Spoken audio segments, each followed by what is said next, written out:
வணக்கம். கிறிஸ்டியன்ஸ் வந்து கேக் சாப்பிடுறது தவறு பைபிள்ல சொல்லியிருக்கா. என்னடா சொல்றீங்க அப்படின்னா, கேக்ல ஈஸ்ட்னு ஒன்று போடுவாங்கல்ல, இந்த ஈஸ்ட்டை வந்து நீங்க சாப்பிடக்கூடாதுன்னு சொல்லி பல முறை வந்து ஓல்ட் டெஸ்டமெண்ட்ல வந்து கடவுள் வந்து சொல்லியிருக்காரு.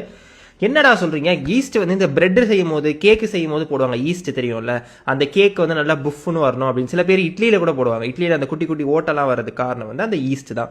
அந்த ஈஸ்ட் வந்து கடவுள், நான் வந்து அந்த ப்ராப்பரா படிச்சுட்டு இருக்கும்போது பாத்தீங்கன்னா வந்துட்டு அப்படிதான் வந்து சரி ஒரு தடவை வருது, ரெண்டு தடவை சொல்றாரு, ஓகே, கண்டினியூஸா அடிக்கடி சொல்லிட்டே இருக்காரு. ஒரு லெவலுக்கு மேல டி கடவுளுக்கு என்னடா ஈஸ்ட பார்த்தா பயமா, அவ்வளவு பெரிய கடவுளுக்கு. மத்தேயு 15:11 நீங்க வாய்க்குள்ளோடி உள்ள என்ன போகுதோ அது வந்து உங்களை தீட்டுப்படுத்தாது. வாயில இருந்து என்னது புறப்படுமோ அதுதான் உங்களை தீட்டுப்படுத்தும்னு தெளிவா சொல்லியிருக்காங்க.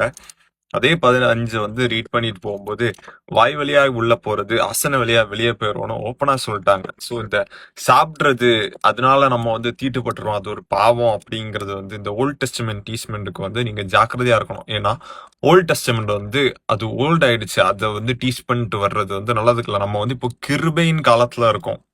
கிருபை அளிக்கப்படுது நமக்கு. ஜீசஸ் கிரைஸ்டோட நியூ டெஸ்டமெண்ட்குள்ள வந்திருக்கோம்.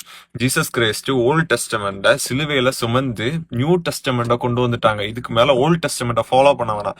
யாராவது உங்களுக்கு தெரிஞ்ச யாரோ ஒரு ஆள் வந்து இந்த மாதிரி ஓல்ட் டெஸ்டமெண்ட வச்சுட்டு ப்ரீச் பண்றாங்க, எதுவும் எடுத்து சொல்றாங்கன்னா அவங்களுக்கு சொல்லி புரிய வைக்க பாருங்க.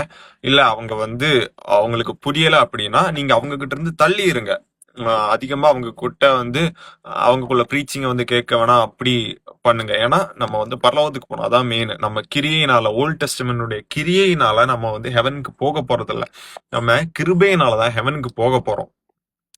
ஸோ கொஞ்சம் ஜாக்கிரதையா இருந்துக்கோங்க.